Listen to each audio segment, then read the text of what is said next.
Hello दोस्तों, स्वागत है आपका मेरे YouTube channel deep meaning stories में। तो आज की कहानी ब्यूटी एंड द बीस्ट के ऊपर है, जो बचपन में मैंने बहुत ही ज़्यादा सुना था और आप सभी को भी एक बार और सुना दूँ ताकि आप लोगों की बचपन की यादें एक बार फिर से ताज़ा हो जाए। तो चलिए कहानी शुरू करते हैं। एक समय की बात है, एक व्यापारी अपनी 3 बेटियों के साथ रहता था। व्यापारी को अपनी तीनों बेटियों से प्यार था। एक दिन उसे किसी काम से दूसरे देश जाना था। जाने से पहले व्यापारी ने अपनी तीनों बेटियों को अपने पास बुलाया और पूछा, मेरी प्यारी बच्चियों, कहो मैं परदेश से तुम तीनों के लिए क्या लाऊं? पहली बेटी ने सुंदर कपड़े और दूसरी बेटी ने गहने मंगवाए। तीसरी बेटी, जिसका नाम ब्यूटी था, उसने अपने पिता से कहा कि वह उसके लिए एक गुलाब का फूल ले आए। व्यापारी ने अपनी तीनों बेटियों से उनके उपहार लाने का वादा किया और अपने सफ़र पर निकल पड़ा। अपना काम ख़त्म करके व्यापारी जब अपने घर की ओर चला तो वह तूफान में फंस गया और रास्ते से भटक गया। बहुत कोशिशों के बाद भी वह अपने घर का रास्ता न ढूंढ सका। तब तक तो अंधेरा भी हो चुका था।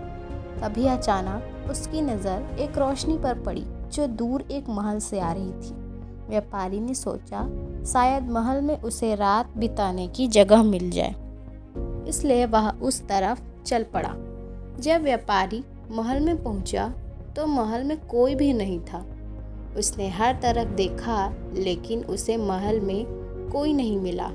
आश्चर्य की बात थी कि खाने की मेज पर कई प्रकार के स्वादिष्ट व्यंजन रखे हुए थे, परंतु उन्हें खाने वाला कोई नहीं दिख रहा था।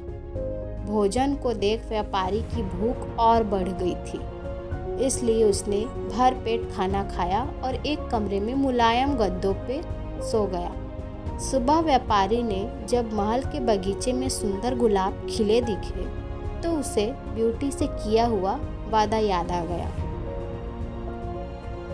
उसने एक फूल तोड़ा और घर की ओर जाने लगा। तभी वहाँ एक भयानक जीव प्रकट हुआ और बोला, मैंने तुम्हें अपना भोजन खाने दिया, अपने मुलायम गद्दों पर सोने दिया और तुम मेरे ही बगीचे से गुलाब तोड़ रहे हो। तुम्हें इसकी सजा भुगतनी होगी। व्यापारी बहुत डर गया था। कांपते हुए बोला, मुझे माफ़ कर दो, माफ़ कर दो मुझे मत मारो। यह गुलाब मैंने आपके लिए नहीं तोड़ा, अपनी बेटी के लिए तोड़ा था। मैंने अपनी बेटी से वादा किया था कि मैं उसके लिए गुलाब का फूल लाऊंगा। यह सुनते ही राक्षस ने व्यापारी से कहा कि वह एक शर्त पर उसे छोड़ेगा। उसे अपनी बेटी को महल में भेजना होगा। डरा और घबराया हुआ व्यापारी अपनी बेटी को भेजने का वादा कर वहां से चला गया।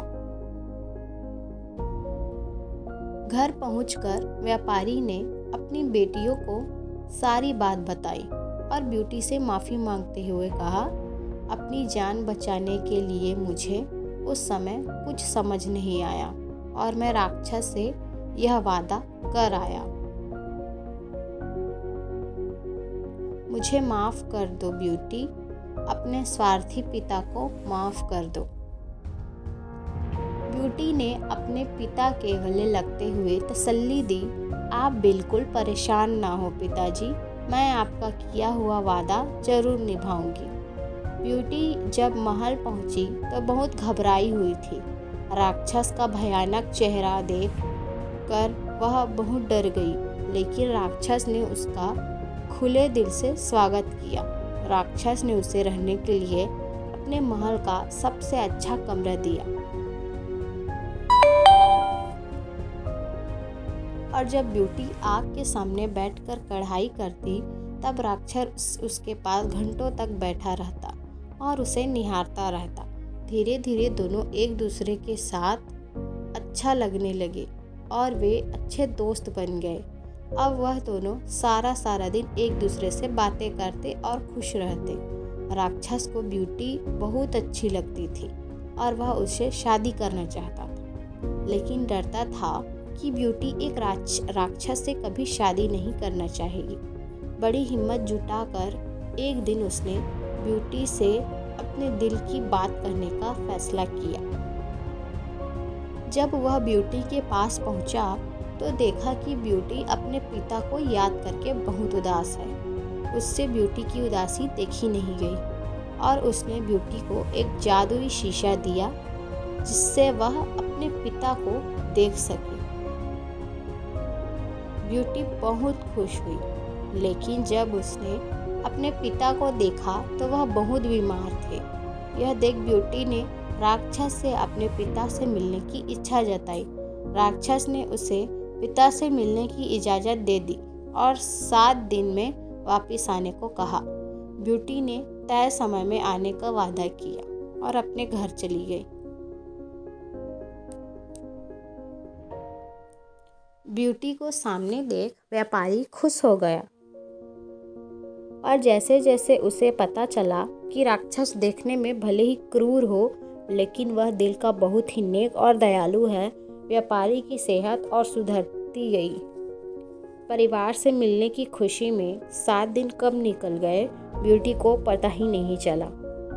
एक दिन ब्यूटी ने सपना देखा कि राक्षस की हालत बहुत खराब है और जल्दी ही मरने वाला है। अगले ही दिन वह महल वापस आ गई और उसने पाया कि राक्षस बगीचे में बेशुद्ध पड़ा हुआ था, जैसे वह मर चुका हो। ब्यूटी उसे देखते ही रो पड़ी।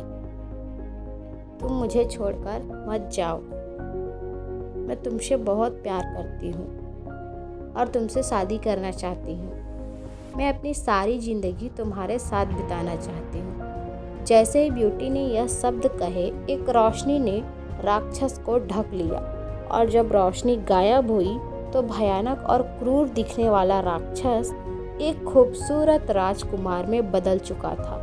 राजकुमार ने बताया कि एक दुष्ट जादूगरनी ने उसे एक राक्षस बना दिया था और सच्चे प्यार से ही उस जादू को तोड़ा जा सकता था। बहुत समय से राजकुमार उस लड़की को ढूंढ रहा था जो उससे उस रूप में प्यार करे जिससे सब डरते थे, जो उसकी सूरत से नहीं बल्कि उसके गुणों को चाहे। आखिरकार राजकुमार को उसका सच्चा प्यार मिल गया और बहुत खुश था। जल्द ही ब्यूटी और राजकुमार की शादी हो गई और वह अपनी गुलाबों सी खूबसूरत दुनिया में हंसी खुशी रहने लगे। शिक्षा।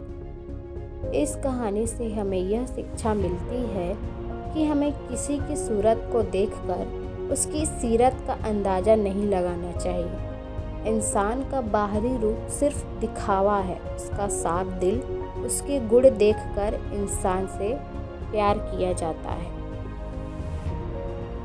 आई होप दोस्तों आपको ये मेरी कहानी अच्छी लगी होगी। अगर अच्छी लगी होगी तो प्लीज़ कमेंट बॉक्स में ज़रूर बताइए और वीडियो को लाइक ज़रूर करिए और अपने सभी दोस्तों के साथ शेयर ज़रूर करिए